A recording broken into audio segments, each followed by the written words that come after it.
Ça va? Ça va, vous êtes en forme? Ouais? Vous avez encore de l'énergie pour une table ronde? Ok. C'est tout? Ok, c'est un peu mieux. Merci. Alors, avant de lancer cette table ronde, je voulais quand même qu'on passe la parole à Vénaïque qui nous accueille Pourquoi pas, pour qu'elle vous présente ce lieu qui est juste incroyable et qui nous fait le bonheur de nous accueillir pour quasi toutes nos vulvaventures. C'est un peu notre maison maintenant. Est-ce que tu veux venir nous présenter le Pourquoi pas? Vas-y, je m'assois.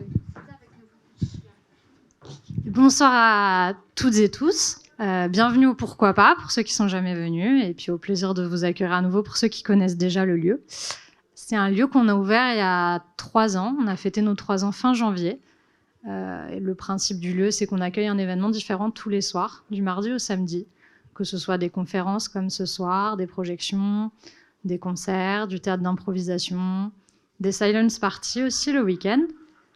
On a accueilli la première Vulvaventure il y a un peu plus de 2 ans, je dirais, ça a fêté ces 2 ans. Ouais, ça, on va avoir 3 ans même. Et c'est toujours un plaisir de vous accueillir. Nous, c'est un lieu qu'on a voulu convivial, familial et festif, mais ça nous tient à cœur aussi d'aborder des thématiques comme ce soir, comme les autres qu'on a pu accueillir avec Nouveau Cycle. Donc, au plaisir de vous accueillir à nouveau.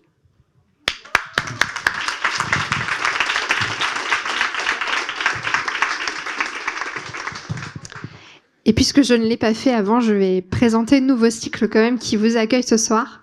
Nouveau Cycle est un bébé qui grandit puisque Nouveau Cycle va avoir 3 ans déjà.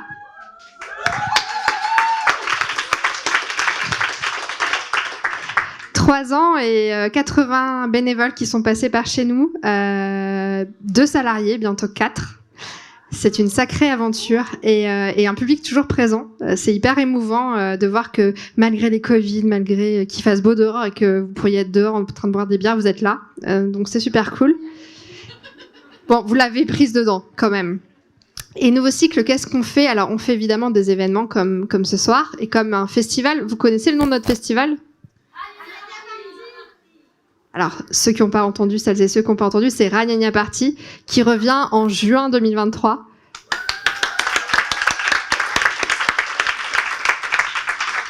Dans les événements, évidemment, il y a les Vulvaventures, qui sont ces soirées thématiques que l'on consacre à des sujets qui sont les sujets qu'on aborde. Les sujets qu'on aborde, ce sont l'éducation menstruelle pour tous et toutes, parce que les cycles, les règles, c'est pas qu'une histoire de filles. Hein. Vous êtes d'accord? Ok. Le deuxième sujet, c'est l'éducation aux sexualités. Et on l'a bien mis au pluriel parce qu'il n'y a pas une sexualité hégémonique.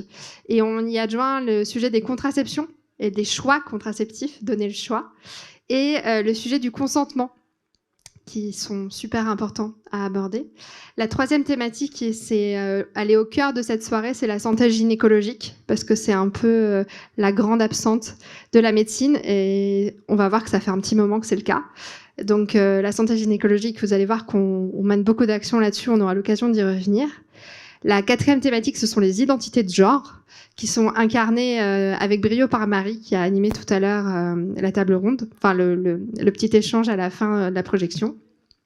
Et la cinquième thématique, et là j'ai un blanc, aidez-moi. Ah mais oui, la lutte durable contre la précarité menstruelle, parce que c'est plus possible qu'il y ait des personnes qui aient leurs règles dans de mauvaises conditions, qui ne puissent pas s'acheter des protections, qui ne puissent pas accéder à l'eau, ou de base aussi à une information de qualité pour les vivre sereinement. Donc voilà tout ce qu'on fait. On le fait lors d'événements, on le fait en intervenant, on intervient auprès de nombreux publics, des scolaires, collège, lycée principalement, université aussi un petit peu, en milieu hospitalier, en milieu carcéral, et auprès de plein de publics à la demande. Donc on est beaucoup sur le terrain. Et d'ailleurs, si vous avez envie d'aller vivre ces expériences et ces moments absolument incroyables, on a toujours besoin de bénévoles. On est en train d'avoir des demandes de plein de collèges, de plein de lycées. Donc si vous avez envie d'incarner ces sujets aussi auprès des jeunes, de la jeune génération qui est bien informée déjà, mais ils ont encore plein de choses à apprendre, venez avec nous. Je crois que j'ai fait le tour, sauf la dernière brique de l'asso qui est le plaidoyer. parce que ces sujets, ils sont éminemment politiques et qu'on essaie de les porter auprès des élus, auprès des collectivités, pour faire avancer les droits sur tous ces sujets. En ce moment, donc, sur la lutte contre la précarité menstruelle, sur une lutte durable, en constituant une filière locale de protection périodique durable, donc non, en ne distribuant pas des protections périodiques pleines de produits chimiques et qui finissent à la poubelle, par exemple, ou encore sur la santé gynécologique, mais encore un peu de suspense, on vous le présentera tout à l'heure. Ça va pour Nouveau Cycle? J'ai pas été trop longue?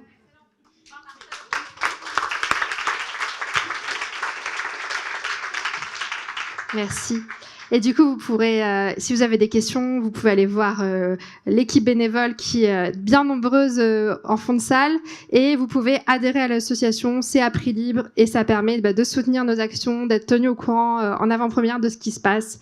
Et puis, chaque adhérent compte puisque c'est la première chose quand on va voir les collectivités, on nous demande d'abord le nombre d'adhérents. Donc on n'a pas le même poids politique si on est 50 ou si on est 500. Voilà, donc une adhésion, c'est aussi un acte militant. Voilà, c'est la fin pour Nouveau Cycle. Merci. Et on va passer à notre sujet de ce soir, qui va être illustré, puisque vous le savez, les vulvaventures, c'est des échanges, des débats, mais aussi de l'art. Et on a Lucie Blanchard, alias Luby, qui nous fait le plaisir de revenir, c'est sa deuxième vulvaventure, et qui va laisser son imagination voguer au fur et à mesure de ce qu'on va évoquer.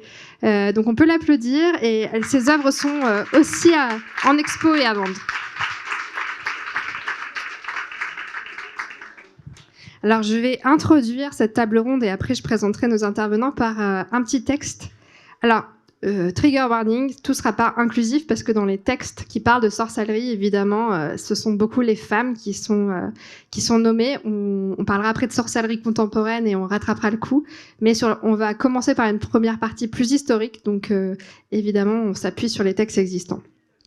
Et je voulais vous citer donc l'introduction d'un livre qui est absolument phénoménal, enfin que j'ai beaucoup aimé en tout cas, qui s'appelle Sorcières, sages-femmes et infirmières, une histoire des femmes soignantes, et qui est vraiment pour moi un des essais qui a nourri cette soirée.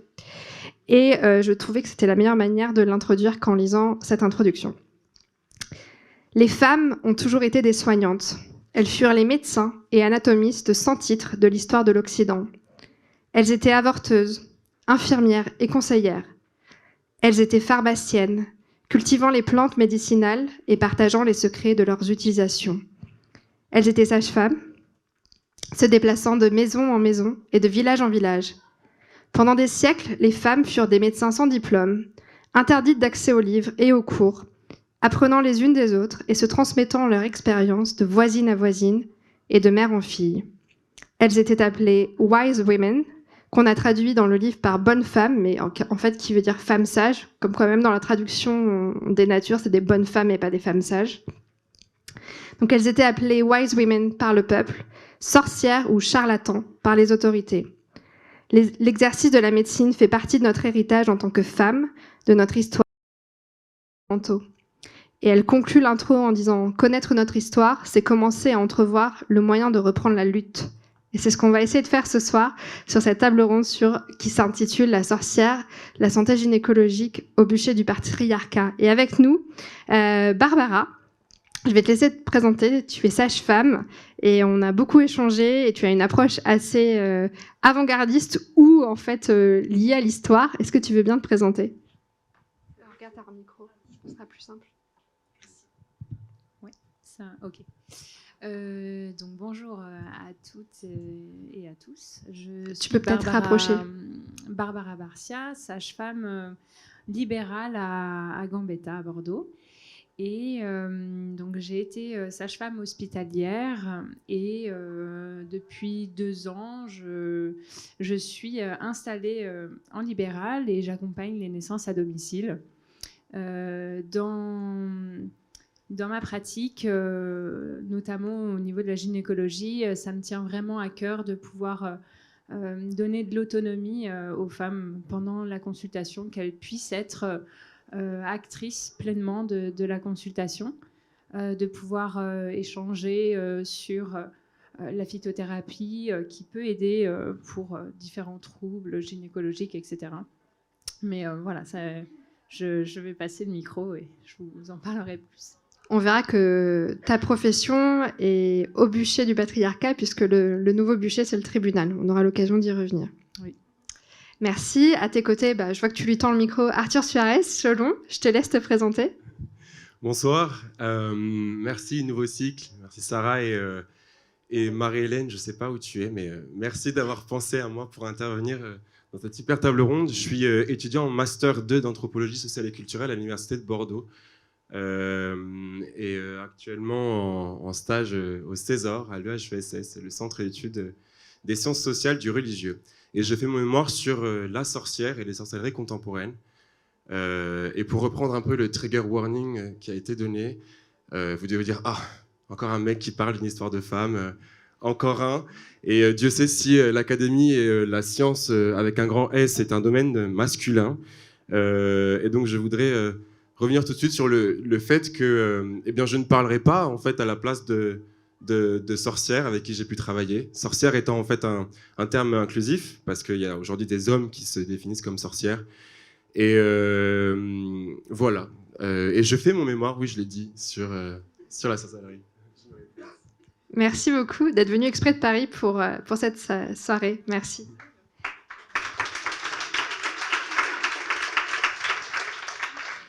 Et Marichou Mogé Bilbao, que vous avez peut-être vu au festival déjà, que je vais laisser se présenter.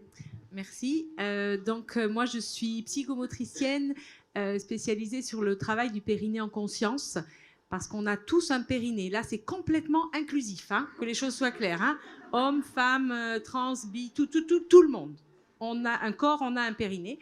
Donc ça, c'est mon cheval de bataille. Je suis aussi thérapeute avec la réflexologie plantaire. Je suis aussi accompagnante à la naissance. Alors, pas doula, parce que je n'ai pas cette formation, j'en ai une autre. Et je suis aussi sorcière, et j'aime bien le dire. Et tu fais aussi partie activement d'une association. Oui, j'allais oublier parce que ça c'était l'autre important. Donc effectivement, je travaille et je participe bénévolement à l'association des Orchidées Rouges sur Bordeaux, qui est donc un institut qui accueille et qui accompagne sur le chemin de la réparation les femmes qui ont subi excision et ou mariage forcé. Donc on a des belles représentantes ici, Vitiana et Maya, qui sont venues là pour nous soutenir. Et voilà, donc moi je participe activement à cet accompagnement avec mes mains magiques autour de la réflexologie plantaire. En tout cas, c'est comme ça que j'accompagne les dames que je reçois à l'Institut. Voilà. Merci beaucoup.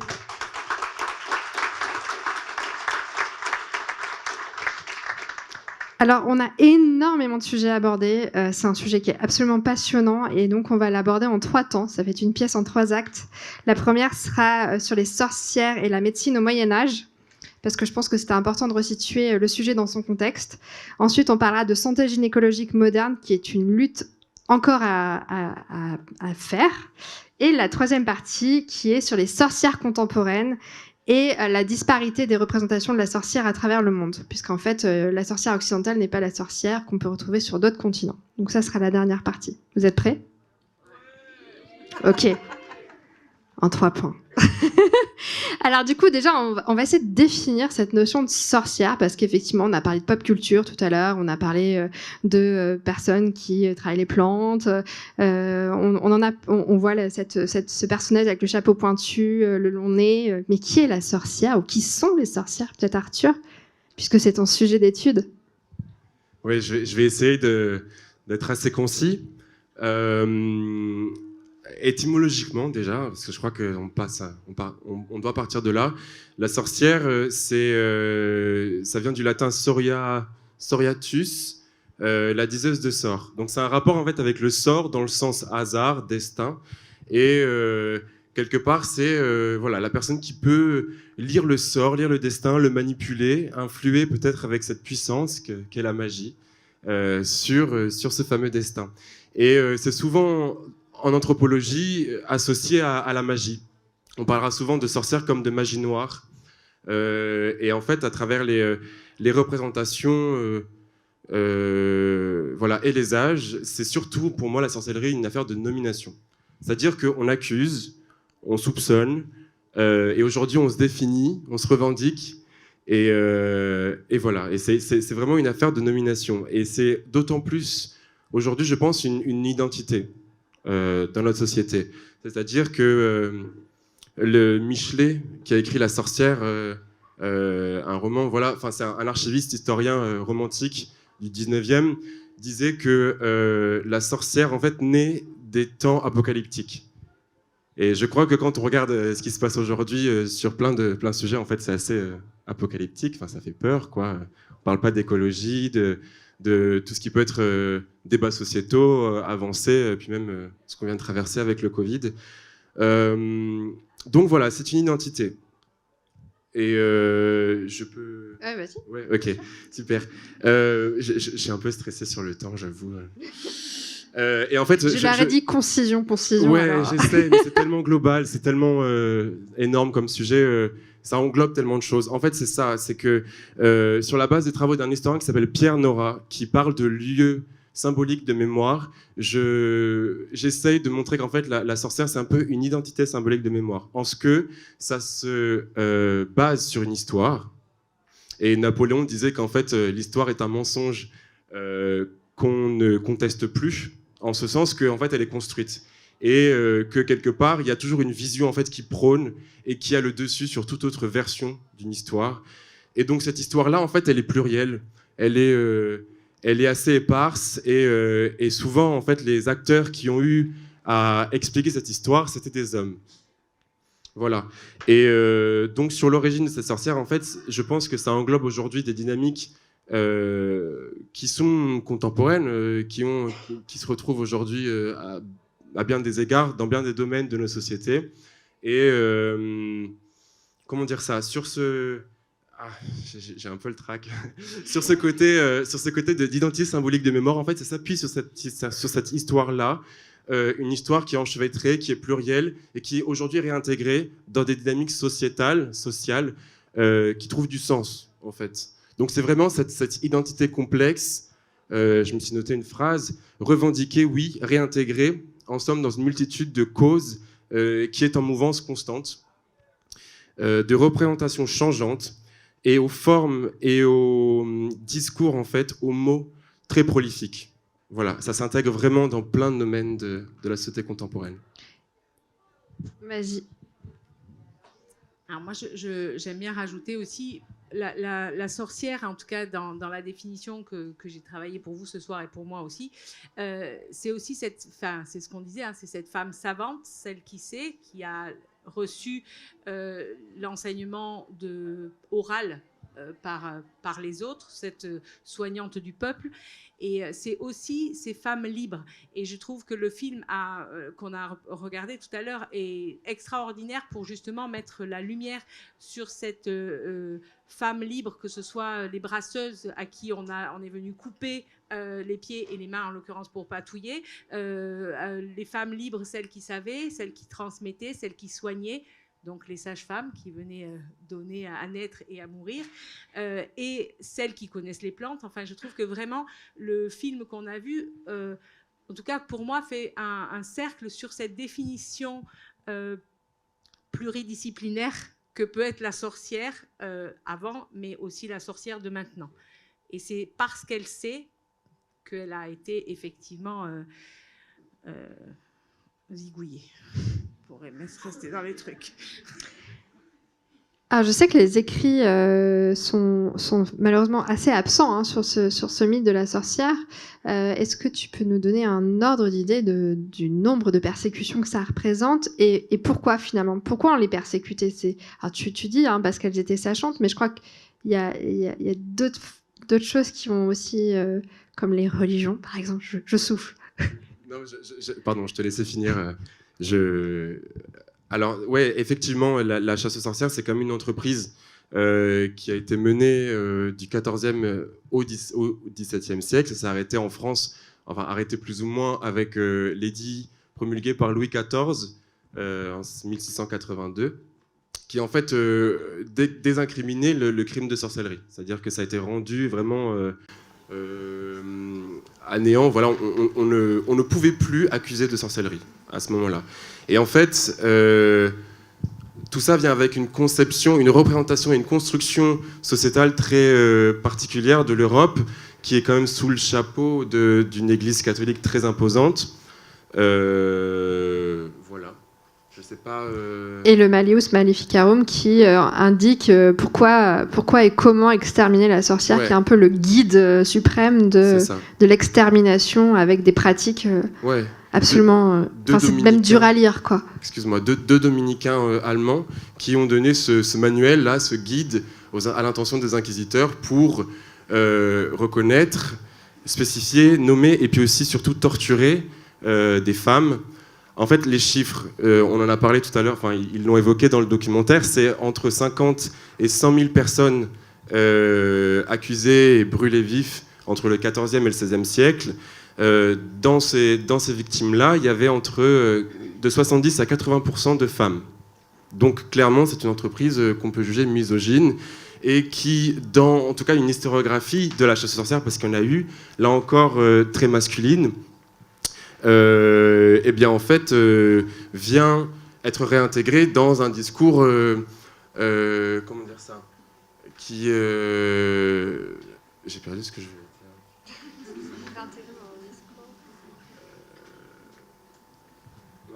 Ça reviendra, c'est ok. Ça reviendra. Ouais. Alors, il y a effectivement cette lutte des genres, mais c'est aussi une lutte des classes, la sorcellerie. Déjà. C'est Est-ce ça. que tu peux nous... Ouais, et ça a été réintégré dans les discours féministes des années 80. En fait, cet essor dont on parle aujourd'hui, c'est aussi un essor qui a vu le jour dans les années 60-70 aux États-Unis avec les premiers discours féministes sorcellaires. Et là, notamment, Silvia Federici, qui est sociologue, fait un énorme travail en montrant comment est-ce que ce glissement du féodalisme au capitalisme en fait, est inhérent à la chasse aux sorcières qui est menée en Europe et qui vient chambouler toute une construction sociale où les femmes avaient une place particulière. Et on l'a vu dans le documentaire, elles étaient brasseuses. Pour ce qui nous concerne ce soir, c'est aussi, elles ont un rôle thérapeutique dans la société. Elles ont un savoir qui se transmet de génération en génération par une tradition orale.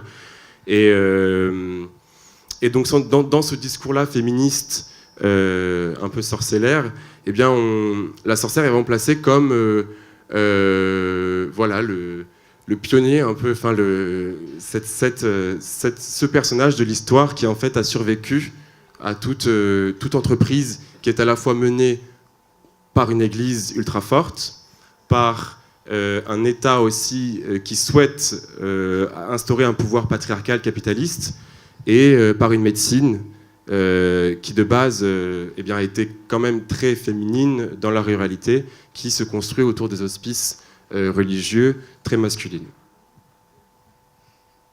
Sur le contrôle, la persécution des femmes soignantes, il y a un extrait du livre que je vous citais tout à l'heure qui me semble assez intéressant, qui dit que le contrôle total de la médecine signifie le pouvoir potentiel de déterminer qui doit vivre et qui doit mourir, qui est fertile et qui est stérile, qui est fou et qui est sain d'esprit. Ce qui finalement était relégué à la religion. Et les sorcières, je crois qu'il y a vraiment de ça, c'est qu'en fait finalement elles venaient contredire cet ordre religieux.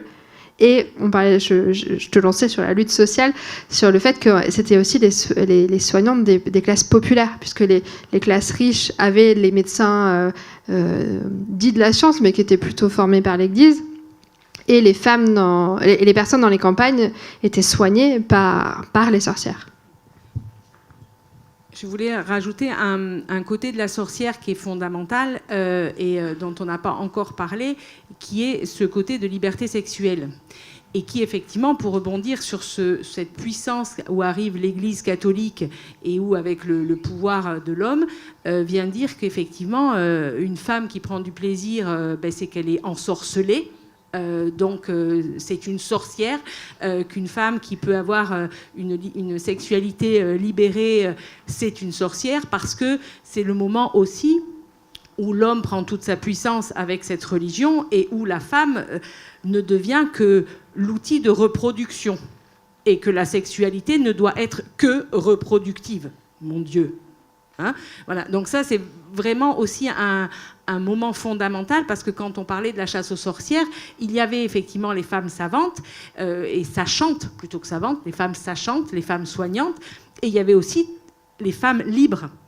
la femme seule, la femme qui a du plaisir. Et si on a trop de plaisir, on est dénoncé. Voilà.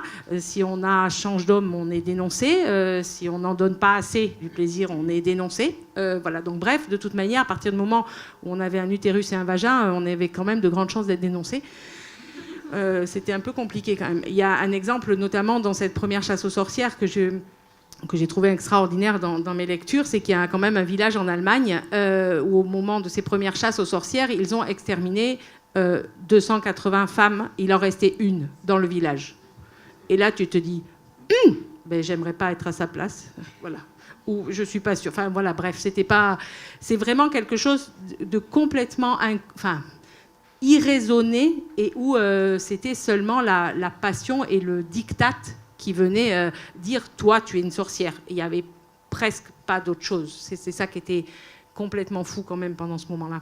Et d'ailleurs, dans les écrits il y a quelques écrits sur les procès, pour être sûr que c'était des sorcières, le sang des règles était une preuve, puisque c'était sale, c'était impur. Il y avait déjà cette notion d'impureté. Les tabous actuels résultent aussi de cela. Et s'il y avait la moindre tache de naissance, finalement tout le monde était sorcière, puisqu'en fait on s'appuyait sur des choses qui finalement étaient humaines, étaient basiques, comme le sang des règles ou les taches de naissance, quoi. Et le fait de saigner en cas de... On plantait des aiguilles, et si elle saignait, c'était une sorcière. Voilà, et si elle avait pas mal, c'était une sorcière, mais comme ça faisait déjà 24 heures, 48 heures qu'on lui faisait des tortures, forcément il y a un moment où elle avait plus mal. Donc c'était une sorcière. Et la meilleure, c'est la flottaison quand même. Quand une femme était accusée de sorcellerie, on la mettait sur le lac ou l'étang, et si elle flottait, c'était une sorcière, et puis si elle flottait pas, de toute façon, elle était morte. Voilà, comme ça, on était sûr de pas se tromper. Je pense qu'on a fait un peu le tour de... Vas-y, complète, bien sûr. Sur cette église catholique, en fait, ça vient aussi avec une représentation assez spécifique du monde qui est vraiment contemporaine des débuts de la chasse aux sorcières. C'est-à-dire que cette église-là, en tout cas pour l'église, et Michelet le redit, il dit, Pierre de l'Ancre, dans le livre qu'on a vu qui est Le tableau de l'inconstance, c'est ce livre-là qu'il a écrit après les chasses aux sorcières qu'il a menées dans le Pays Basque en 1612. Il dit « nature les fait sorcières ». Et en fait, pour l'Église, la nature, tout ce qui peut être empirique, c'est directement de l'ordre un peu du diable. C'est-à-dire que Satan, qui est quand même désigné comme le prince du monde, dans les écrits de l'époque, en fait, il est vraiment représenté comme comme un personnage qui se décore en fait de la nature, qui vit dans la nature. Dans la mythologie un peu, dans le folklore, dans la cosmologie chrétienne et néo-chrétienne, Satan découlerait un peu du dieu Pan, qui était dans la mythologie le dieu rattaché vraiment à la terre et aux arts. Et donc en fait, tout ce qui peut être en dehors d'une vie céleste et de toute conception religieuse était prohibé. Et sur cette impureté, c'est drôle parce que... Enfin, c'est drôle, non, pas du tout. En fait... Comment dire, il y a tellement de points de concordance que c'est difficile de ne pas voir et de ne pas faire le lien qui est fait par ces féministes-là des années 60 entre chasse aux sorcières et domination en société patriarcale, en fait. Barbara, sur le lien entre les sages-femmes d'hier et d'aujourd'hui, les sages-femmes étaient donc considérées comme sorcières. Est-ce que tu peux nous expliquer pourquoi ce métier particulièrement et comment les sages-femmes de l'époque ont été martyrisées? Oui.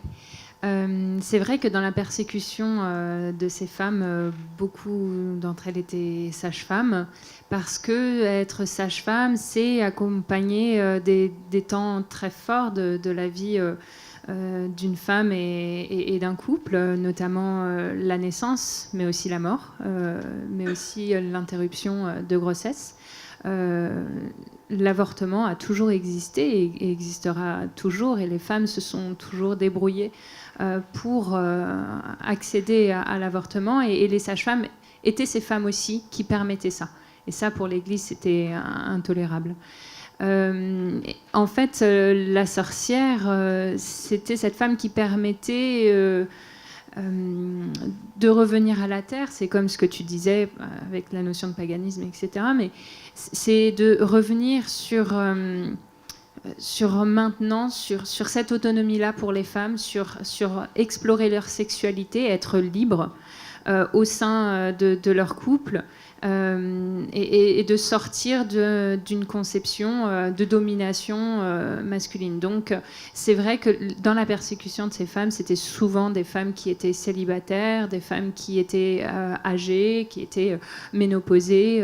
Voilà, donc d'où cet imaginaire de la femme, de la vieille femme, marâtre, cheveux grisonnants, avec des verrues, etc. Parce que c'est la femme qu'on rejette, la rejetée de la société, en quelque sorte. Et d'ailleurs, s'il y avait un enfant mort-né, on disait que c'était la sage-femme qui nourrissait le diable, qui le donnait en offrande. C'était pas la nature, c'était la faute de la sage-femme. Et on verra que c'est encore un peu ça sur l'accouchement à domicile. Oui, tout à fait. Alors, je ne veux pas trop anticiper sur le sujet de l'accouchement à domicile, mais aujourd'hui, c'est encore pas évident de permettre aux femmes d'explorer toute leur liberté et toute leur autonomie pendant la naissance. Les maternités ferment de plus en plus pour laisser place aux grosses structures qui est sur un fonctionnement, je dirais, un peu capitaliste et industriel. Et donc, pour les sages-femmes qui prennent un chemin de traverse, bien, il y a des persécutions. Et ça, je vous en parlerai après, parce que c'est assez flagrant. Marie-Chou, tu voulais rebondir ? Oui, je voulais rebondir aussi sur l'origine du mot sage-femme, parce que c'est vraiment les femmes sages, c'est ce qu'on dit, c'est aussi pour ça que c'est la description de la sorcière, parce que c'est la femme vieillissante qui a donc vécu et qui connaît. Et donc c'est la femme sage, d'où le mot sage-femme. C'est celle qui sait, celle qui a vécu, celle qui a déjà reçu les enseignements de ses mères, grand-mères, et qui peut à son tour transmettre et accompagner. Voilà. Et c'est aussi, tu parlais de la ménopause, et c'est effectivement ce cycle qu'on appelle le cycle de la sagesse et le cycle de la sorcière aussi, pour celles qui rentrent dans ce nouveau cycle. Voilà. Oh, la petite transition. Oui, mais tu vois, c'était important de le placer. Eh ben, on va fermer ce premier cycle de la conférence sur l'histoire et parler de santé gynécologique moderne. Alors, tu as commencé à nous titiller avec ce sujet.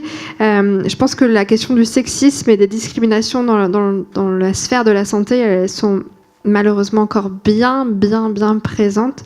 D'ailleurs, on avait une philosophe en éthique du soin qui devait être là, mais qui n'a pas pu être là parce qu'elle était malade. Mais c'est un sujet qu'on avait vraiment envie de développer. Peut-être quand même donner un peu un cadre général sur ce sexisme et ces discriminations en santé, encore bien présent. Oui,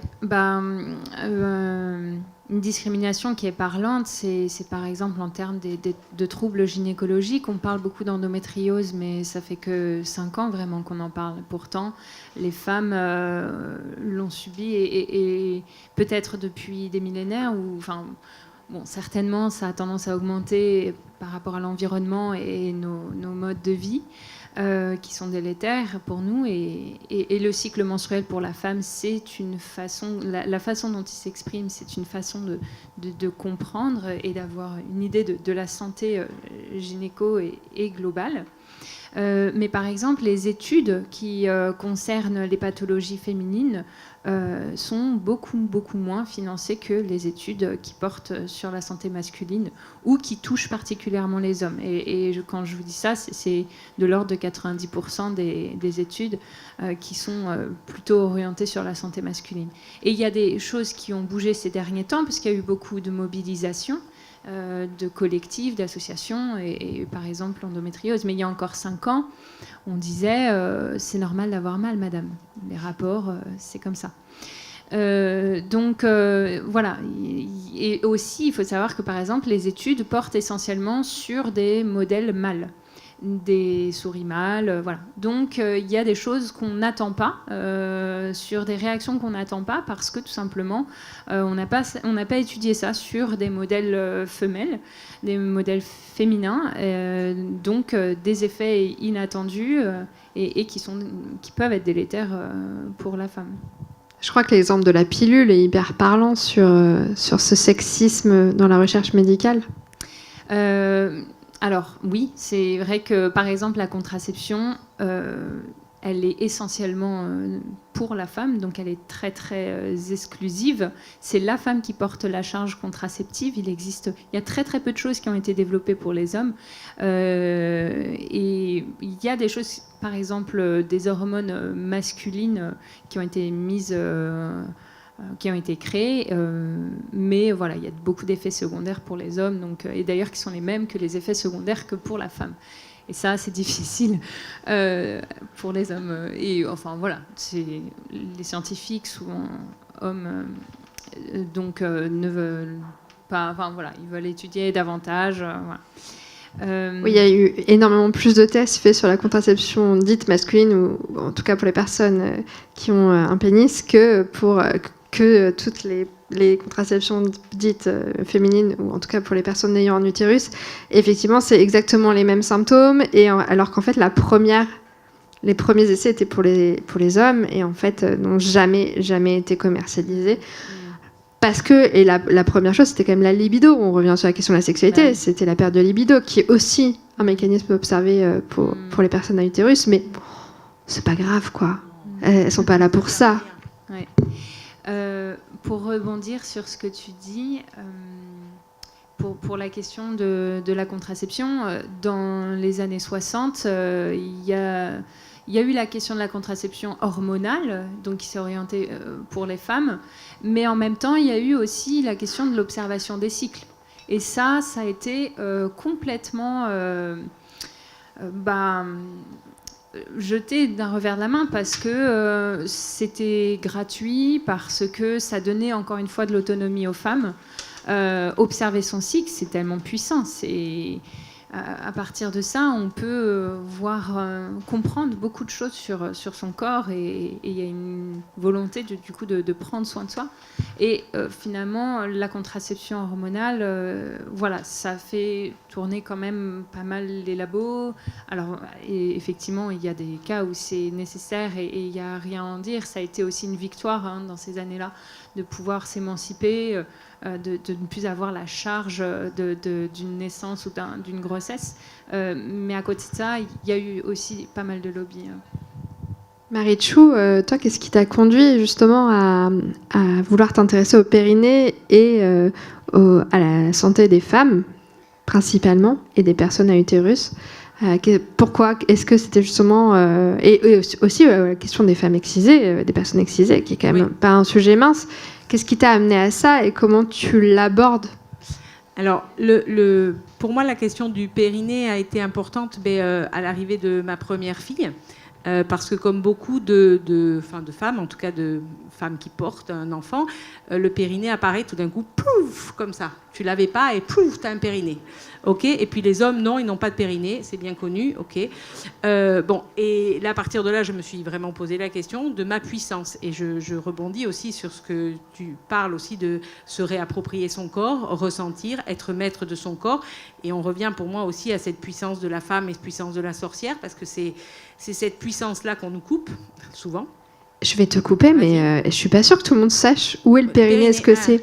Alors, enfin, je pense que là, si je fais un petit tour de la salle, ce serait bien qu'on me fasse un petit rappel. J'ai amené Choupette et Choupi. Je vous laisse 2 minutes. Je ne savais pas s'il fallait que je les amène avec moi. Donc, j'ai déjà fait Clito qui est avec moi ici.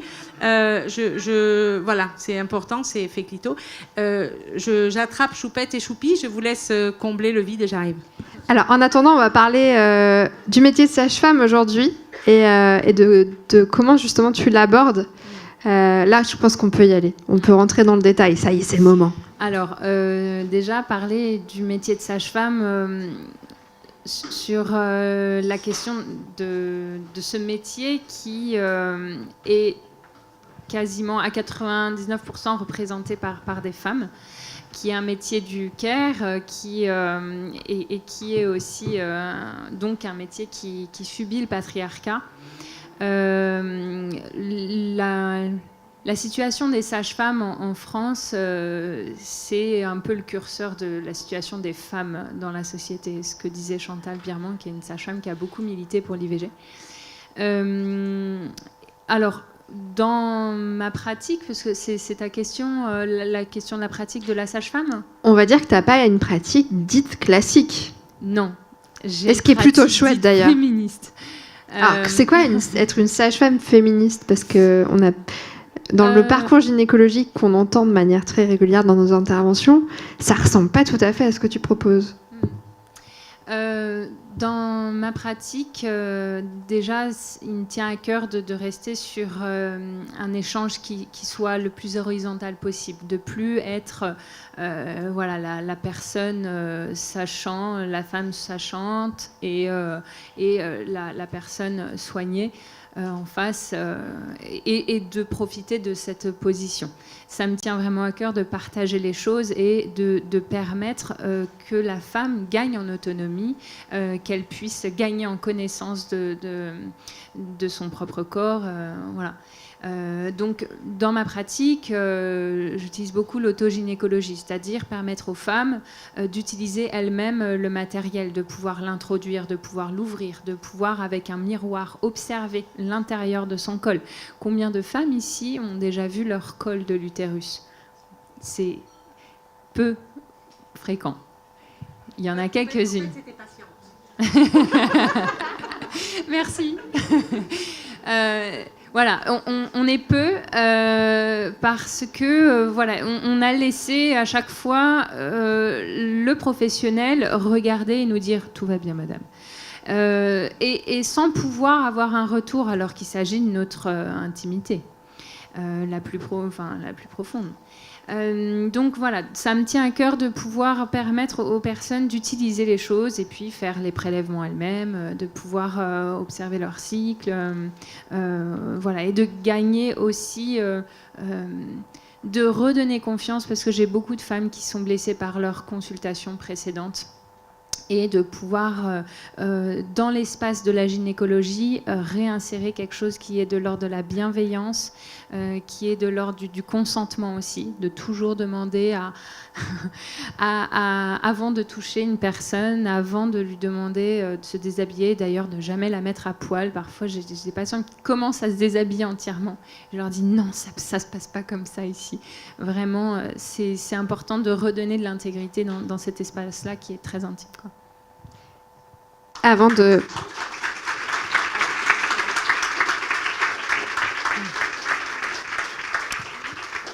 Et pourtant, ta consultation, elle est rémunérée combien? Elle est rémunérée 25, donc la consultation comme un médecin généraliste, sachant qu'il y a 50% de charge et que moi, je passe parfois 1 heure. Donc en fait, il y a une question, il y a quand même une question, on parlait de lutte et de valorisation et de dévalorisation, comme les sorcières qui pratiquaient la médecine du peuple et que c'était une lutte des classes. Là aussi, en fait, pratiquer l'autogynécologie, créer un cadre de sécurité, etc., c'est aussi du temps. Et c'est quelque chose qui est absolument pas valorisé dans la médecine contemporaine et qui, en fait, si tu veux bien faire ton métier, aujourd'hui, tu peux pas gagner ta vie. Bah, c'est vrai que la médecine actuelle ne valorise pas ces temps d'échange-là.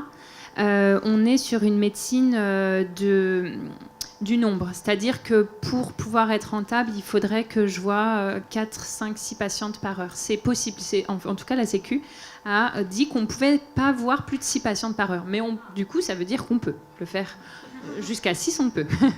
Ce qui fait 10 minutes par patiente. Moi, personnellement, pour trouver du sens dans mon métier, je ne peux pas le faire. Mais du coup, à mes dépens, effectivement. Et parce que je ne veux pas rentrer dans quelque chose qui... alors, c'est vrai, il faut revaloriser. Et puis là aussi, c'est ma condition de femme qui, surtout femme du soin, qui, voilà, mon rapport à l'argent et de pouvoir demander, etc. Donc, je m'autorise délicatement parfois des dépassements. Mais sinon, je sais plus, j'ai perdu. Ben, en fait, on l'avait résumé en une formule qui est personne du care, personne précaire. Et je crois qu'il y a un vrai sujet qui, à travers les années, quand tu prends soin de l'autre, et c'est souvent quand même un rôle social donné aux femmes, c'est souvent dans la précarité. Enfin, c'est pas valorisé alors que c'est les métiers. On l'a vu pendant la crise qu'on vient de vivre. C'est vraiment les métiers qui sont le moins valorisés. de facto souvent portées par les femmes, vécues. Alors ça évolue un petit peu, mais on a des chiffres là dans les années 70-80 où en fait 90% des personnes dites femmes dans la médecine avaient des professions auxiliaires, c'est-à-dire infirmières, etc. Et donc qui ne prenaient pas la décision, qui étaient dans un rôle nourricier, le rôle de faire le ménage, les auxiliaires de soins, etc. Donc, on est encore enfermé dans ces rôles-là, et donc qui sont précaires, toujours, alors que ce sont les rôles les plus importants, finalement. Tout à fait. Et c'est vrai que, comme je reçois des femmes, et souvent des femmes qui ont été victimes de violences, que ce soit sexuelles, gynécologiques, obstétricales, j'ai vraiment envie de pouvoir leur offrir un espace de sécurité où je trouve pas ça normal non plus de devoir payer pour avoir des bons soins, alors que ça devrait être inclus dans l'offre de soins de la sécurité sociale, quoi.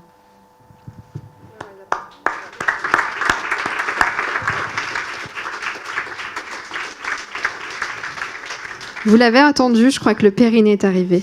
Voilà, alors je rebondis sur ce que dit Barbara, parce que pour moi, ce qui est fondamental aussi dans ma transmission, c'est de rendre autonomes femmes et hommes, en tout cas êtres humains, avec son périnée.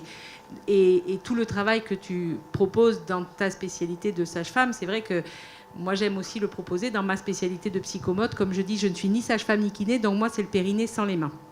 Voilà, que les choses soient claires, c'est qu'un travail en conscience. Donc juste, je vous présente donc Choupette et Choupi, qui sont hyper contents de sortir là. Non, ça va aller pour l'instant.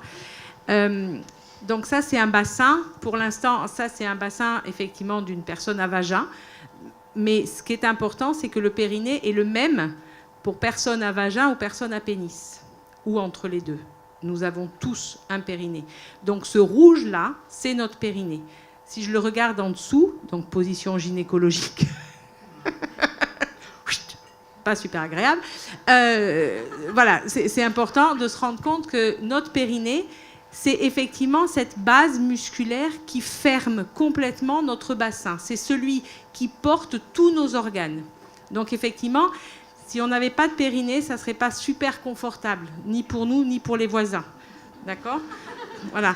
Pour résumer, et pour aller vite fait, parce que ce n'est pas une conférence sur le périnée, notre périnée vient entourer notre entrée vaginale quand on a un vagin et vient fermer au niveau du sphincter anal. Donc, toute cette structure-là, interne au féminin. Donc, je vous présente maintenant Choupi. Choupi, voilà. Donc, Choupi, c'est intéressant aussi parce qu'il a le périnée, c'est toute la partie qui est rouge. Donc, c'est pour voir à quel point c'est profond. Et c'est donc là, au niveau anal, on a le même qu'on ait un vagin ou un pénis. Cette profondeur du périnée est la même. Et ce que j'aime bien avec Choupi, c'est qu'il se démonte. Mais oui, tout est possible. On démonte les hommes, hein, je tiens à le préciser. Oui, mais je suis sorcière, donc tu vois, tout est possible. Donc ce qui est important, là, vous ne le voyez pas parce que vous êtes un peu loin, mais je peux le laisser quelques instants après pour que vous veniez rencontrer Choupi. Toute la sphère rouge, c'est donc le périnée. Donc le périnée qui, à l'intérieur, entoure notamment les bulbes spongieux, donc ceux qui permettent l'érection au niveau masculin, viennent entourer bien sûr au niveau anal, puisque ça nous permet de fermer et d'ouvrir au niveau du sphincter, et viennent soutenir au niveau de la prostate et au niveau de la vessie. Donc voilà, c'est juste pour dire que c'est absolument un endroit, un muscle, un univers fondamental. C'est notre base, c'est notre socle. Et pour revenir à ce que disait Barbara tout à l'heure sur l'autonomie, c'est fondamental de pouvoir être autonome de son être. Alors je trouve ça incroyable parce qu'on ne se connaissait pas et je trouve ça magique d'avoir quelqu'un qui parle le même langage que moi mais dans une autre spécialité et de pouvoir être autonome de soi. Et pour rebondir sur nos sorcières, c'est ça qui fait peur. C'est d'être autonome, d'être soi, d'être pleinement soi et de ne pas être sujet et soumis à l'être soignant, sachant avec sa blouse blanche qui est bien haut. Quand nous, on est bien basse, comme ça, pardon, il ne faut pas le montrer. Et plus on reprend notre pouvoir, alors effectivement, là, je parle en tant que femme, mais c'est très inclusif aussi. Moi, je parle en mon nom propre. Quand on a un utérus et qu'on est obligé d'aller le montrer comme ça, c'est pas glamour. Et plus on est maître de son corps, qu'on soit avec un utérus ou avec un pénis, plus on va pouvoir être libre de soi, libre de sa sexualité, libre de son être, libre de ses relations, et donc de pouvoir aller développer sa puissance. Et ça, c'est la puissance de sorcière. C'est pour ça que pour moi, on est tous et toutes sorcières quand on se réapproprie cette puissance-là. Il le disait très bien dans le film tout à l'heure sur cette sensibilité aux plantes, cette sensibilité à l'ailleurs pour certains, cette sensibilité du toucher, cette sensibilité du contact. C'est ça le pouvoir de la sorcière. Sorcière avec utérus ou pénis, mais avec cette puissance d'être pleinement soi. Et pour moi, c'est vraiment ça qui est important dans tout ce qu'on voyage et ce qu'on partage ce soir. C'est vraiment cette puissance-là qui est importante. Et tout ce que tu offres comme travail, il est là. Se réapproprier son soi profond pour pouvoir être pleinement soi. Merci.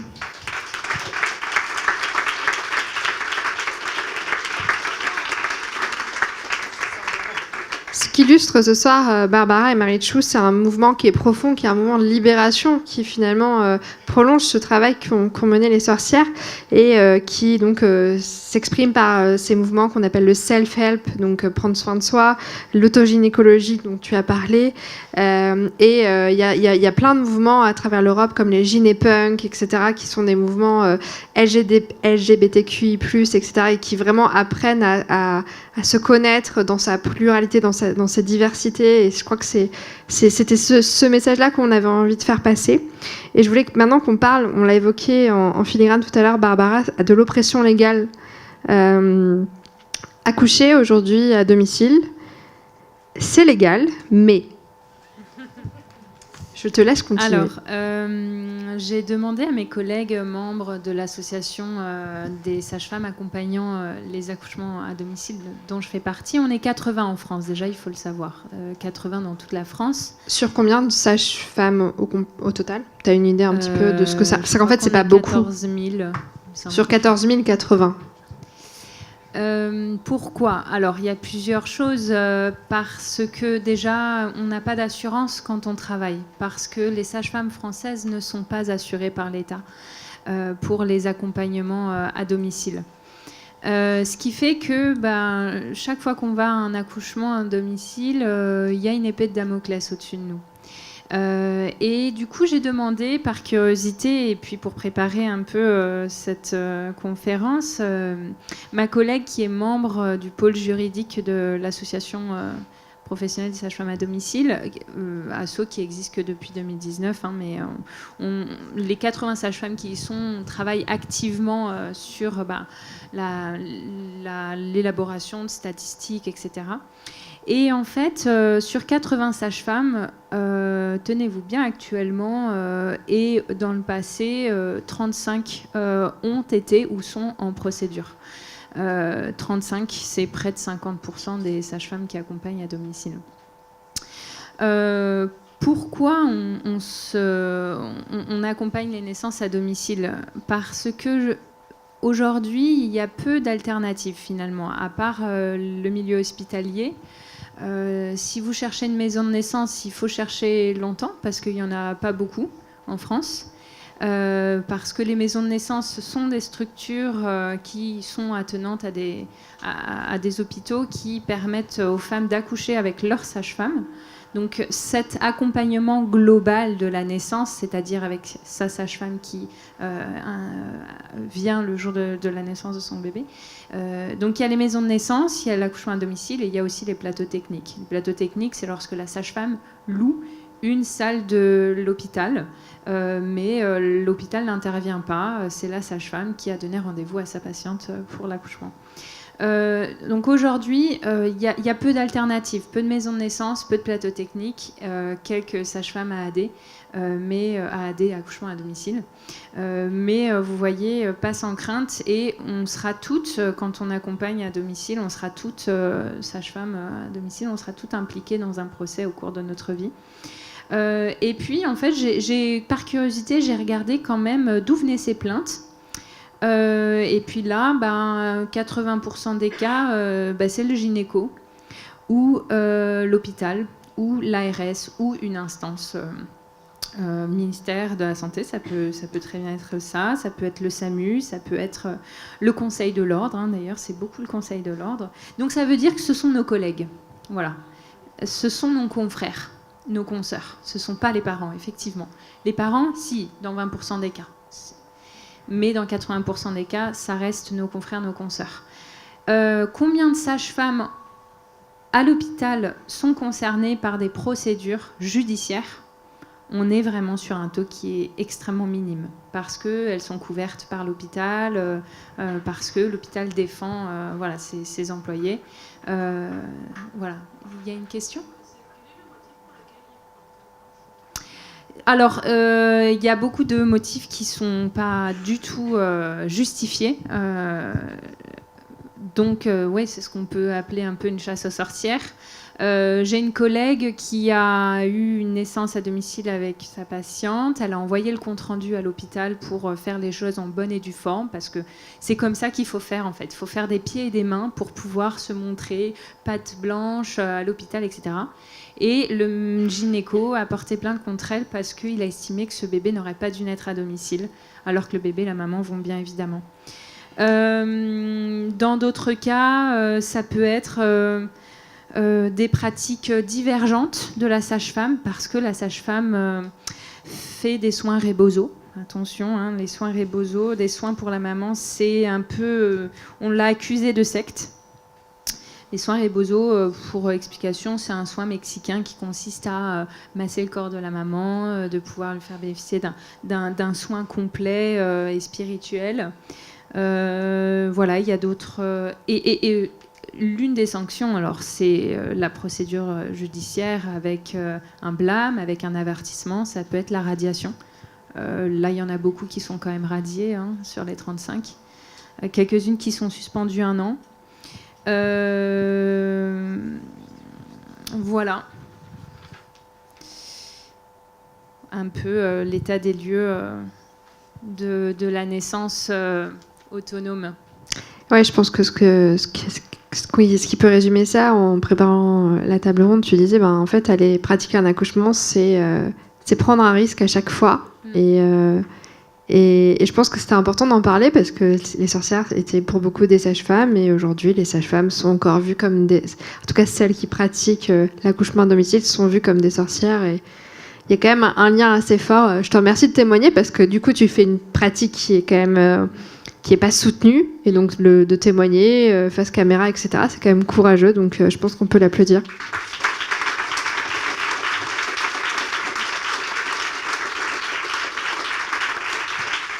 C'est vrai qu'à la caméra, j'avais un peu oublié. S'il vous plaît, chers confrères, chers consoeurs.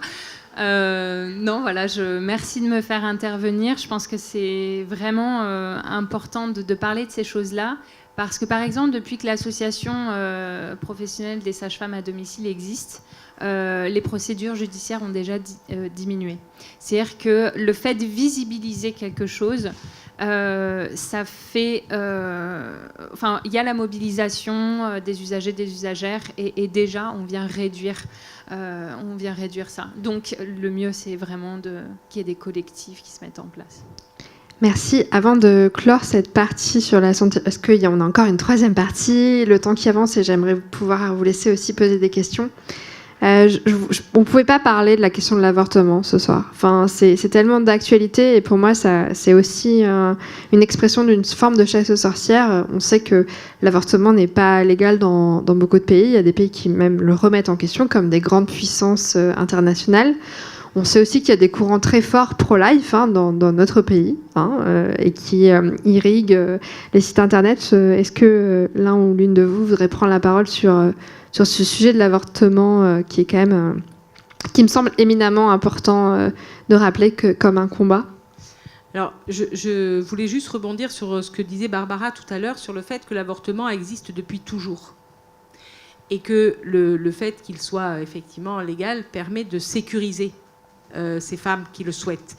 Et que ça, c'est primordial, c'est la sécurité de l'être. et de redonner cette puissance à nouveau et cette autonomie et ce choix à la personne qui porte cet être qu'elle ne souhaite pas pour des raisons qui lui appartiennent sans aucun jugement. Mais ce qui est fondamental, c'est qu'il a toujours existé et que ça existera toujours. Sauf que la différence, c'est qu'effectivement, ça met du danger. Parce que dès qu'on le fait de façon illégale, illicite, on n'a pas toute la structure. Mais de toute manière, une femme, enfin en tout cas, une femme qui ne souhaite pas avoir d'enfant se mettra en danger pour y arriver parce que c'est son mode de survie du moment. Et ça, c'est fondamental parce qu'effectivement, plus il est accompagné, ce qu'on a la chance ici, en France en tout cas, pour l'instant, mais on va rester positif, voilà. Plus il est accompagné et soutenu, et plus on protège cette liberté-là, et cette liberté surtout de vivre, en fait, parce que ça va jusqu'à... C'est vraiment une question de vie et de mort, mais dans les deux sens. Quand on donne la vie, on sait qu'on ouvre l'autre porte. C'est terrible à dire, mais c'est aussi important. Et quand on décide que ce n'est pas notre chemin de femme de porter cette vie, on peut se mettre en danger de mort. Et je crois que c'est vraiment fondamental et que les sorcières de l'autre temps et du temps de maintenant sont encore là pour continuer d'accompagner cette liberté-là, avec ce savoir, avec le fait de respecter la vie, mais de respecter la vie de celle qui porte et de celle qui est là pour le décider. Et ça, je pense que c'est vraiment fondamental parce que c'est... de toute manière, quoi qu'il se passe, quelles que soient les lois, ça existera. Donc l'important, c'est de nous sécuriser et de continuer à respecter ce choix de vie. Et je voudrais juste porter la voix d'une personne qui s'exprimera pas ce soir, qui est une de nos bénévoles et qui est repartie au Chili, qui est sage-femme et qui pratique des avortements clandestins. Donc évidemment, on n'allait pas la montrer et la faire venir. De toute façon, elle est au Chili. Mais avec qui on a échangé avant cette table ronde et qui expliquait qu'effectivement, ils font passer des médicaments depuis la Colombie par les réseaux, comme les réseaux de drogue. Hein. Et donc, ils donnent ces médicaments, mais en cas de complications, les personnes ne peuvent pas aller à l'hôpital, évidemment. Ou alors, il faut construire tout un mensonge. Et des fois, dans l'urgence, c'est compliqué d'aller raconter autre chose. Donc, voilà, c'est quand même quelque chose qui existe et qui est présent. Et donc, non seulement donc, les patients et patientes qui tentent l'avortement illégal sont quand même à risque. Et les personnes qui le pratiquent, évidemment, pourront être punies par la loi, destituées de leur métier, etc. Donc, c'est quand même un combat qui me semble important et toujours d'actualité parce qu'on a évidemment une vision européano et franco-centrée, mais c'est quand même un sujet qui est encore très très très présent et qui était un des combats des sorcières. Et moi, je voulais rajouter aussi l'importance, tout à l'heure on parlait de ce pouvoir de l'homme sur que ce soit la contraception par rapport aux personnes à l'utérus, et à clitoris, parce que j'aimerais aussi rappeler ça, qu'effectivement, le clitoris, cet organe magique dont m'a fait Clito, Doudou est là, est aussi cet organe du plaisir qui a effectivement été aussi mutilé et qui est encore aussi mutilé maintenant dans d'autres civilisations que franco-françaises, on est d'accord. Cependant, même ici en France et en Europe, l'excision existait pour l'hystérie quand même. Je veux dire, c'est pas juste de l'autre côté, dans d'autres continents. Et maintenant, c'est aussi important, donc là, je me fais porte-parole des Orchidées Rouges, enfin, forcément, parce que mon cœur est là aussi, c'est que l'excision, elle existe encore, et c'est encore une chasse aux sorcières, parce que c'est encore empêcher la femme de pouvoir avoir du plaisir, empêcher la femme de pouvoir vivre sa sexualité, la rendre pure dans toute son horreur, qu'est cette mutilation sexuelle. Donc c'était aussi pour moi important de le déposer là ce soir auprès de vous, pour qu'on soit encore sensibilisé à ce drame qui existe encore ici et maintenant. Hein. En France, je crois que c'est 125 000 femmes et filles qui sont excisées. Parfois, il y en a qui repartent au pays et qui reviennent et elles ne sont plus entières, alors que les parents vivant en France ne l'avaient pas décidé, par exemple. Donc c'est aussi tout un combat de chaque jour, aussi ici et maintenant. Mais quand même, ça faisait aussi partie de ce voyage des sorcières, de pouvoir couper cet acte, cet organe du plaisir. T'imagines, t'es lesbienne, mais t'es sorcière, quoi, tu vois. T'as du plaisir, quoi, t'es sorcière, quoi. Donc là, on coupe et on enferme. Donc c'était aussi important de se rendre compte que tout ce pouvoir, enfin, oui, ce pouvoir qu'est notre sexualité a été brimé et a fait partie de ces chasses aux sorcières aussi, et fondamentalement. Mais n'empêche qu'aujourd'hui, remettons un petit peu de couleur et de paillettes. Vive la fée Clito. Voilà, c'était important. Hein, vive le plaisir.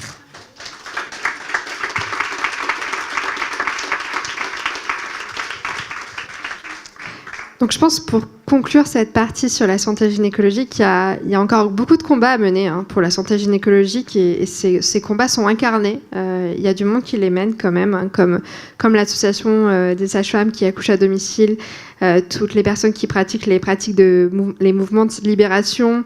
Et il y a encore de nombreuses luttes et je voudrais donner la parole à Aline qui se rapproche, qui a plus beaucoup de voix, alors on va l'écouter avec beaucoup d'attention, parce que tu portes un projet au sein de Nouveau Cycle qui me semble super important et qu'on ne pouvait pas ne pas évoquer ce soir, qui est un projet autour de la santé gynécologique. Et je serai là pour t'aider si besoin. Merci. Oula, oui. J'en avais encore un peu tout à l'heure, je sens que ça va être compliqué. Oui, donc je porte avec les bénévoles et l'association, bien sûr, le projet qu'on appelle le pôle santé au sein de l'association. Et tout ce qu'on a dit tout à l'heure fait écho, effectivement, amène bien à tout ça. L'objectif de ce projet, c'est de fédérer les professionnels du santé, du bien-être, tous les acteurs, actrices de la santé gynécologique. Donc on entend les collectivités, les patients experts, les associations, toutes personnes concernées. L'idée, c'est de les mettre autour de la même table pour pouvoir échanger, les fédérer sur toutes les thématiques, en passant de la première consultation jusqu'à la ménopause, avec les choix contraceptifs, les enjeux de fertilité et d'infertilité. Qu'est-ce que j'oublie la grossesse et l'accouchement, bien sûr. Diagnostic et accompagnement des pathologies gynécologiques. Qui est un gros point. Et comment on articule tout ça, vraiment. Ces professionnels, ils n'ont pas toujours l'occasion de travailler ensemble, d'échanger ensemble, et c'est notre objectif. Parce qu'on parle vraiment de sages-femmes, de gynéco, de médecins, mais aussi bien de réflexologues, de sophrologues, de doulas, toute personne concernée vraiment. Et avec deux objectifs, le premier, entre autres, les deux premiers, ça va être de créer un livre blanc de la santé gynécologique pour porter ce qui existe déjà, comment l'améliorer, mais aussi tout ce qui manque. Et avoir ce mouvement de plaidoyer pour aller chercher les moyens aux professionnels de santé de travailler dans les meilleures conditions. On l'a très bien évoqué tout à l'heure. Mais aussi le côté, et ça a été très bien dit aussi, rendre acteurs et actrices toutes les personnes concernées. L'objectif, c'est comment on va à une consultation de santé gynécologique et on se retrouve plus en mode toute petite fille face à un professionnel qui sait et on sait même plus dire que ça nous convient plus. On ressort de là en disant mon Dieu, mais j'ai pas dit ça, et mon Dieu, mais ça s'est mal passé en fait. Enfin voilà, l'objectif, c'est de parler de ça. On arrête les tabous, on pose les choses et on avance ensemble. Si c'est un sujet qui vous intéresse, vous pouvez aller voir Aline à la fin de la table ronde et les groupes de travail vont commencer en septembre. Il y aura une réunion d'information qui est calée le 27 juin. Le 27 juin en visio. À 10h30. Donc c'est une première réunion, présentation pour présenter tous les groupes de travail en termes de méthodologie. Justement, l'idée c'est de s'engager sur une année avec plusieurs groupes en intelligence collective. Donc voilà, avec des outils que l'asso commence à bien maîtriser, qui ont fait leur preuve au festival Ragnagna Party, parce que c'est un projet qui a commencé au festival, qui accueillait du grand public, des scolaires, mais aussi des pros de santé. On a eu la chance de réunir 13 professionnels de santé différents, Barbara était parmi nous aussi, et ils ont été tous assez unanimes de l'intérêt de ces rencontres. Donc ça commencera en septembre. Merci d'avoir présenté ce projet.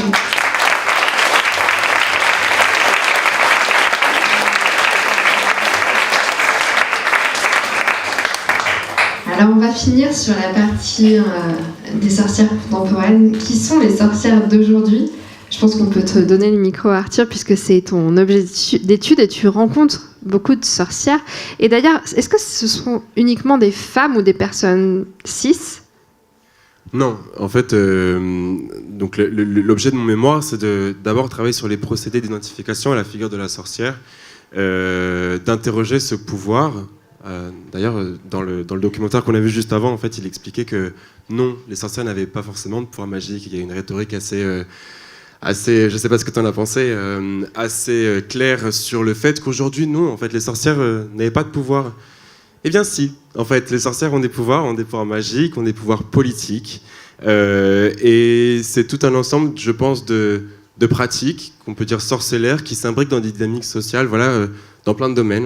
On vient de le voir là en santé, en politique, dans les discours militants, et en fait contre toute forme d'oppression dans une société patriarcale, contemporaine, occidentale.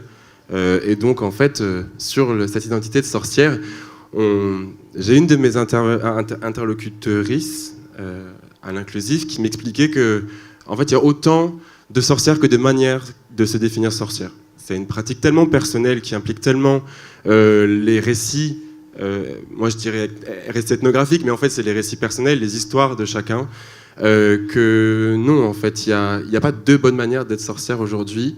Il y a une multitude de manières de s'insérer dans cette identité-là. On peut être sorcière aujourd'hui juste parce qu'on se rattache à un courant militant, féministe, LGBTQIA+, parce qu'on a une pratique particulière, magique, sorcellaire, parce qu'on a un intérêt pour l'écologie et la cause en fait, environnementale, et peut-être parce qu'en fait on réunit tous ces critères-là en même temps.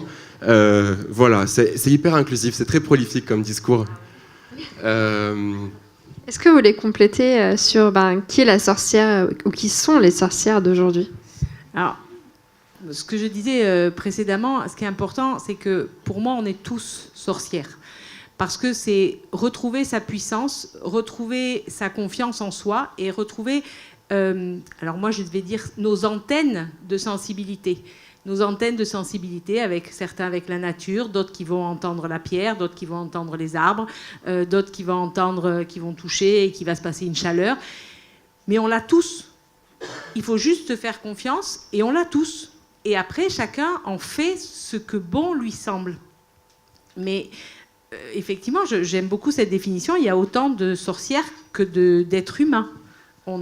Et après, chacun le vit comme il en a envie. Pour moi, la définition que j'aime dans sorcière, c'est la personne qui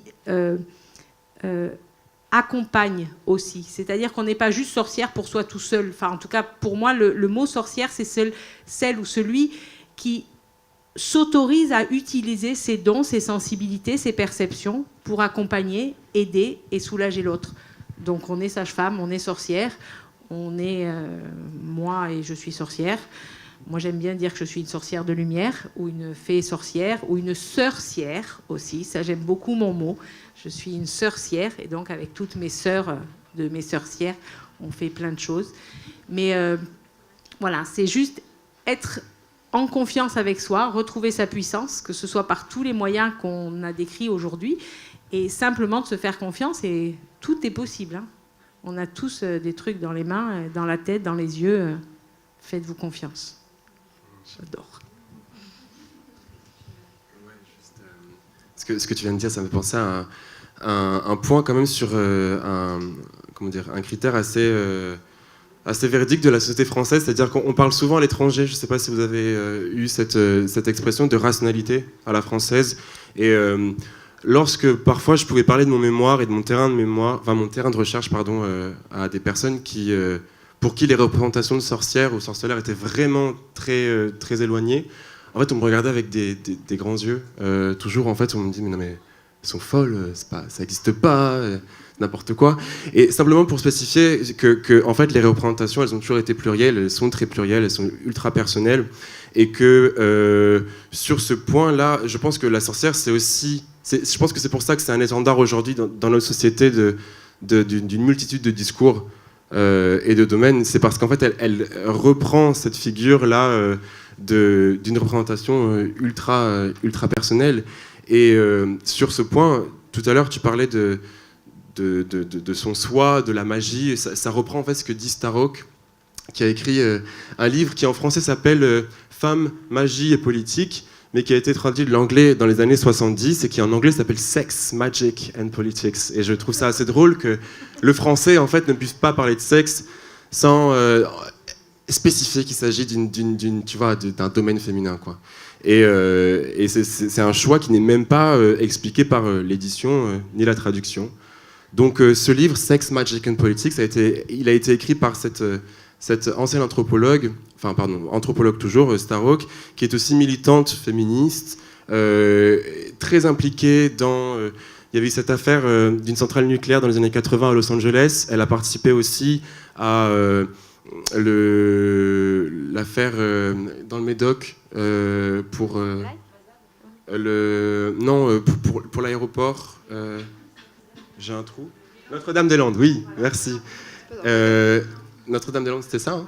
Et en fait, elle explique, elle présente la magie, la sorcellerie, comme une anthropologie. C'est-à-dire qu'elle présente ça comme une manière de voir le monde, avec ses représentations, avec ses influences aussi. Et elle parle en fait d'un espace inclusif dans lequel femmes et hommes pourraient trouver leur espace, sans pour autant qu'il y ait de domination, comme c'est inscrit aujourd'hui dans un système qu'on connaît que trop. Et je vous invite à le lire, parce que c'est vraiment, ça vous donne à avoir une manière d'apprendre le monde qui est assez magique et assez singulière. Voilà.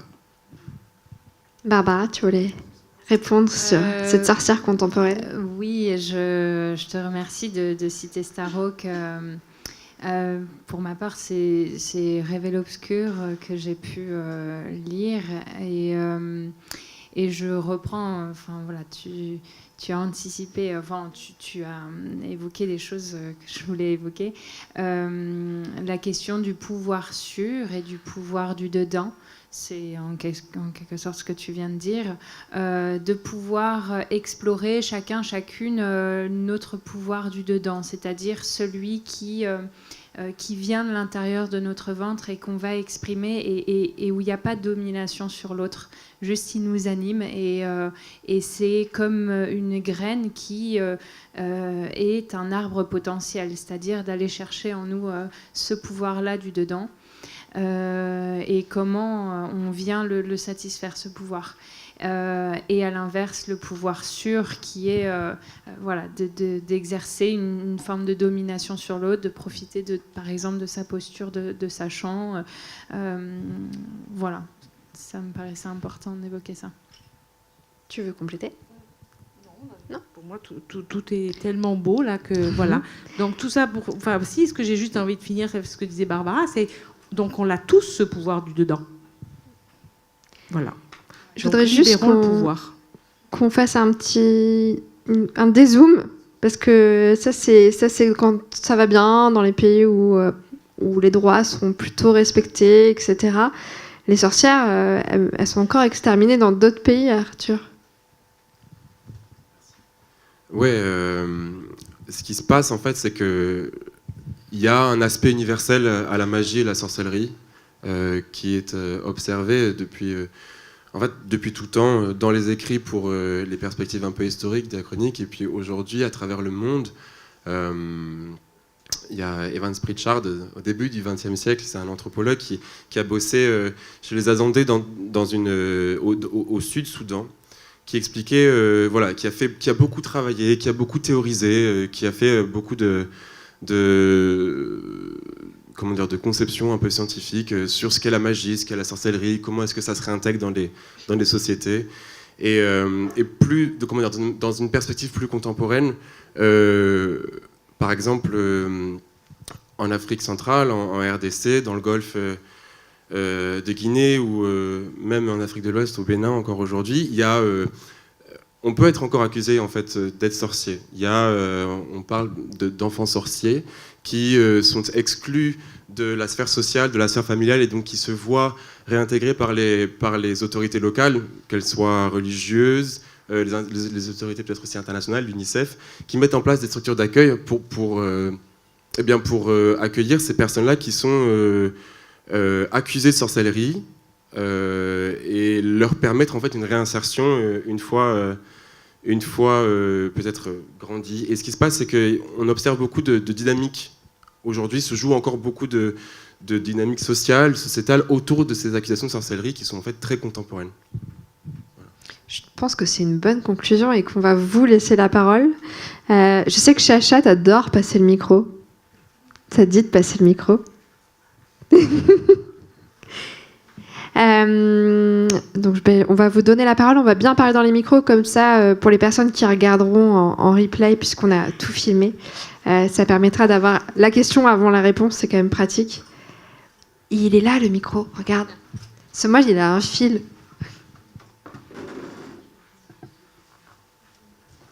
Est-ce que quelqu'un veut bien poser la première question? C'est toujours la plus dure et après, on se lance. On a déjà tout dit, en fait. Ah, si, il y a une main levée.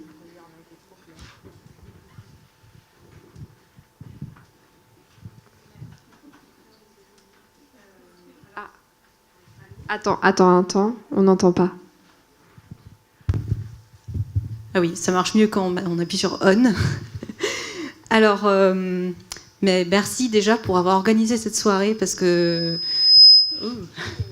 en fait, je suis franco-américaine de Californie et ça fait depuis longtemps que je suis Star Rock, je suis des stages avec elle et en France, je me sentais un petit peu une ovni à penser de la sorcellerie, à lire ses bouquins, et ils n'étaient pas encore traduits en français.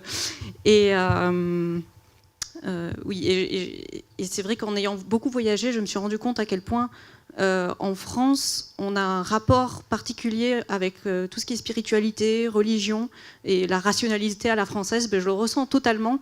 Comme quand j'étais en Inde, on pose toujours la question c'est quoi ta religion? Là, c'est la première. Enfin, est-ce que tu es marié et quelle est ta religion? Et c'est un pays dans lequel j'ai été étonnée de voir toutes les religions se porter ouvertement.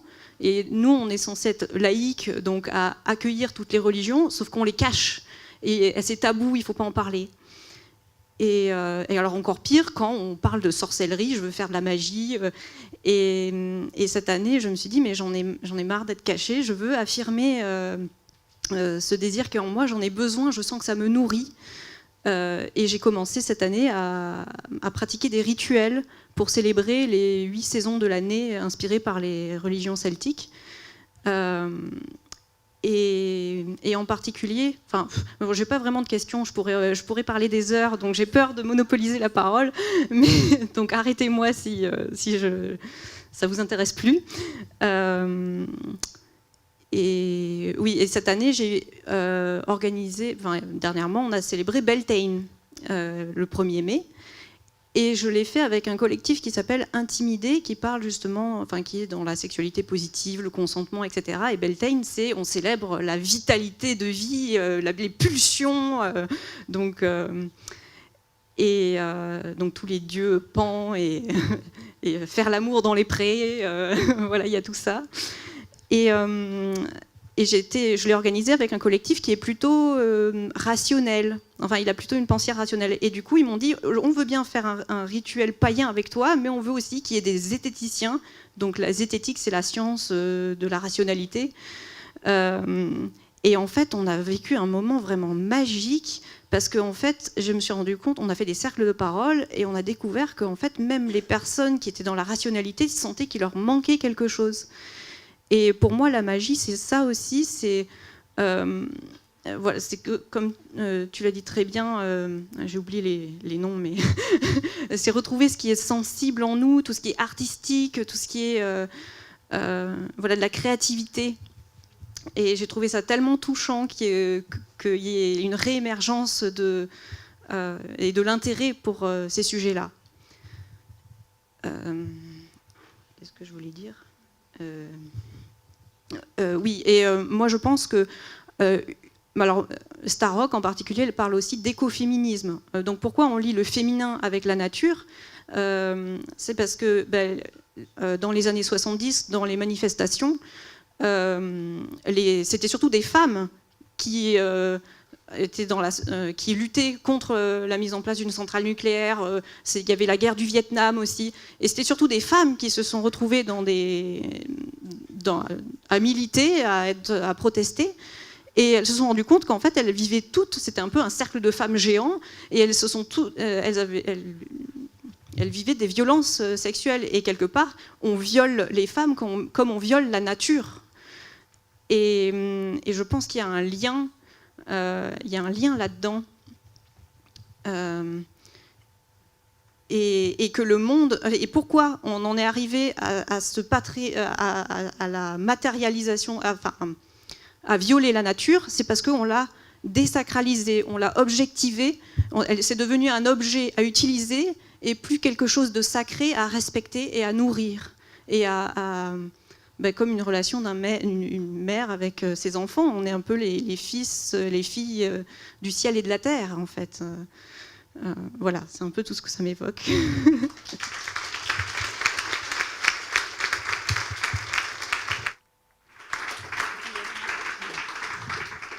Merci Julia. Je te remercie profondément de ce témoignage. Moi, j'avais envie de faire une boucle aussi. Et tu parlais de rituels, de cycles, de célébrer la nature, de célébrer notre cycle. Et je referme aussi par rapport à ce que tu disais tout à l'heure sur le cycle de la femme qui a longtemps été mis de côté et pas accueilli. Et dans ces célébrations, justement, le cycle de la femme fait partie du cycle de la vie.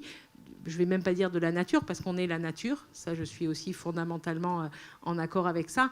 Et que petit à petit, plus on se réapproprie nos propres cycles, plus on est en lien avec ça, avec les nouveaux cycles. Je l'ai casé. Non, mais c'est important. Ouais, t'as vu, je suis trop forte. Alors, elle a parié qu'elle allait le dire 3 fois, donc plus qu'une. C'est même pas vrai, sinon j'aurais gagné. Non, enfin voilà, c'est important de se réapproprier qui on est. Et donc, ce lien avec la nature et avec ce qui nous entoure est aussi fondamental dans le respect de soi et de l'autre. Et c'est là où on va pouvoir développer notre puissance. Est-ce qu'il y a une autre question? Oui, merci. On va essayer de faire des questions un peu plus courtes, histoire que la parole circule, ce serait super chouette. Bien que c'était super intéressant, évidemment. Mais... Bonjour à tous. Une question, savoir s'il est prévu d'organiser le même événement qu'a créé Maria Liberia, le festival de la vulve et le universel. Est-ce que dans la région, c'est prévu d'organiser ce même type d'événement? Ou est-ce que c'est connu? Alors, côté Nouveau Cycle, on organise déjà le Ragnagna Party. Donc, on n'a pas de velléité à partir sur d'autres choses, mais peut-être qu'il y a d'autres collectifs. Oui, alors le festival, le festival de la Ioni, comment elle appelait ça? Universel, voilà. C'est très axé sur la naissance. C'est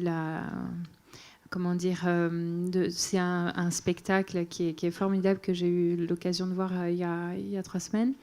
Et voilà, c'est axé sur la naissance, et c'est super parce que Maria Libera vient apporter des choses aussi sur la question de l'autonomie lors de la naissance, avec cette sécrétion d'ocytocine.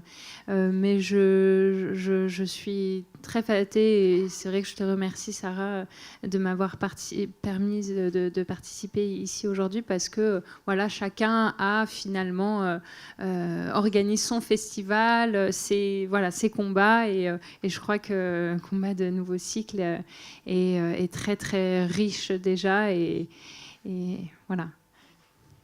Merci Barbara. Est-ce qu'il y a une autre question? Non? Ok. Alors du coup, je vous avais prévenu, on aime bien finir les tables rondes par, vous savez, ceux qui viennent déjà au Vulve Aventure, que j'aime bien finir par qu'est-ce que vous avez retenu, s'il y a une information clé, un truc vraiment avec lequel vous voulez qu'on reparte, chacun, chacune.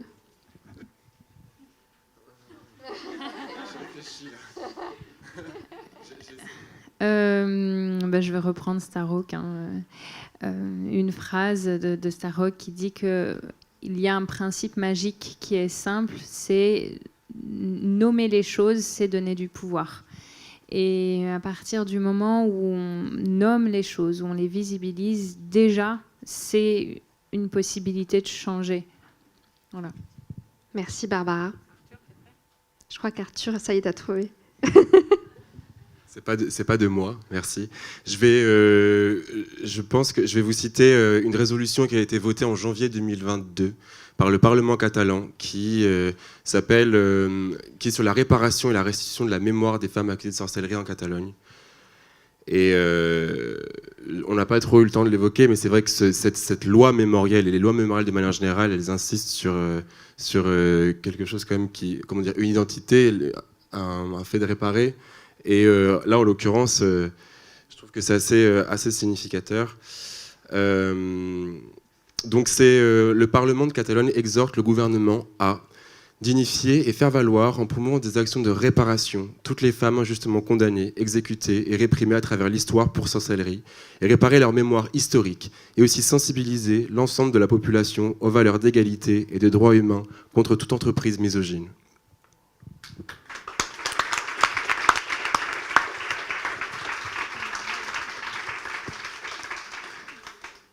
Moi, j'ai juste envie de me répéter et de nous dire à tous qu'on est tous sorcières. Autorisez-vous à aller à la rencontre de votre pouvoir et de votre puissance.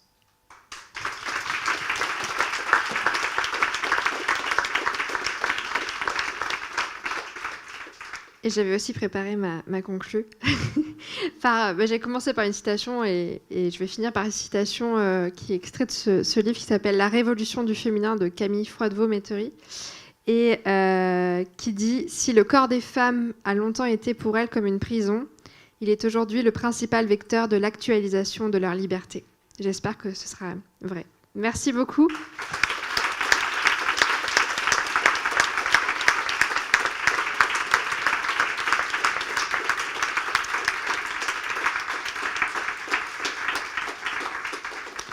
Je voudrais qu'on applaudisse hyper fort Lucie, alias Luby, qui juste a été incroyable. C'était magnifique.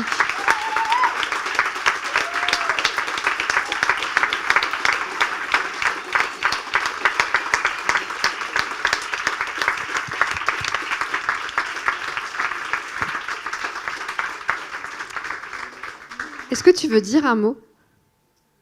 Non, c'est ok. Comme tu veux. Tu peux peut-être dire comment tu l'as vécu ce moment-là.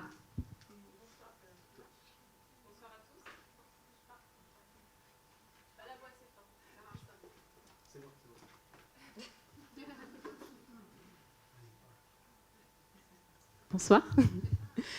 Alors déjà, merci Sarah, merci Novocycle de m'avoir de nouveau invitée sur cette Vulve Aventure. J'ai pris un grand plaisir à vous écouter, à écouter les échanges. Ça m'a beaucoup inspiré, beaucoup enrichi. Il y a des choses que j'ai notées pour plus tard. Je ne sais pas si vous avez vu, j'ai fait une petite allusion au périnée inclusif. Voilà.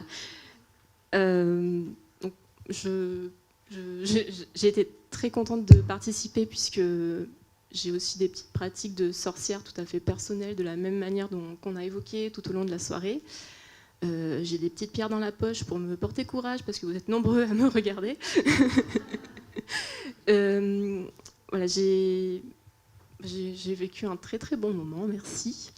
Et si ça vous intéresse, j'ai aussi amené des petites plantes qui sont réputées plantes de sorcières ou qui ont été utilisées en guise de plantes médicinales et notamment abortives et gynécologiques que j'ai disposées sur la petite table qui sont au fond parce que mon métier principal c'est médiatrice culturelle et ce sont des plantes qui viennent du jardin médiéval de l'abbaye de la Sauve-Majeure et il y a beaucoup de choses qui sont très intéressantes, très inspirantes et je me nourris de tout ça dans mon travail de tous les jours. Voilà, je vais arrêter parce que je vais enchaîner beaucoup après. Bravo. Merci. Merci beaucoup.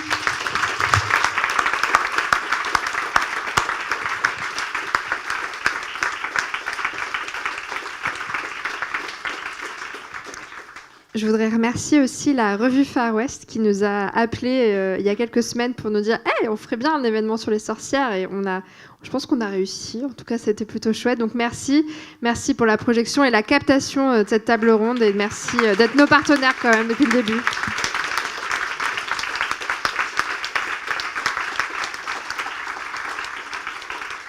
Et n'hésitez pas à soutenir la presse locale indépendante parce que c'est hyper important d'avoir ces espaces d'expression en achetant les revues, en vous abonnant, etc. C'est hyper important de défendre des espaces aussi de liberté de la parole. On se plaint beaucoup des médias, mais il y a des médias chouettes qui œuvrent sur le territoire. Donc n'hésitez pas à aller voir le stand et à acheter votre revue. Et je voudrais aussi remercier évidemment une fois de plus le Pourquoi pas pour son accueil incroyable.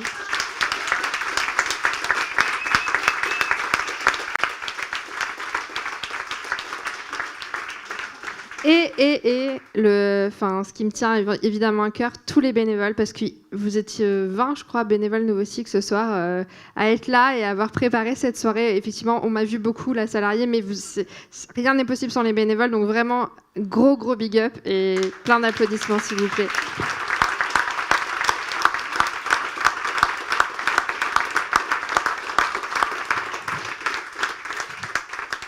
Et puis merci à vous d'avoir été là, d'avoir répondu présente et présent.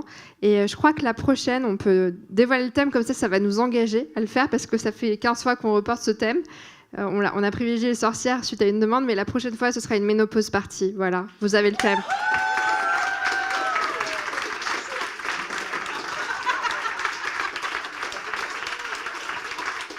Passez une excellente fin de soirée. Merci beaucoup à toutes et tous.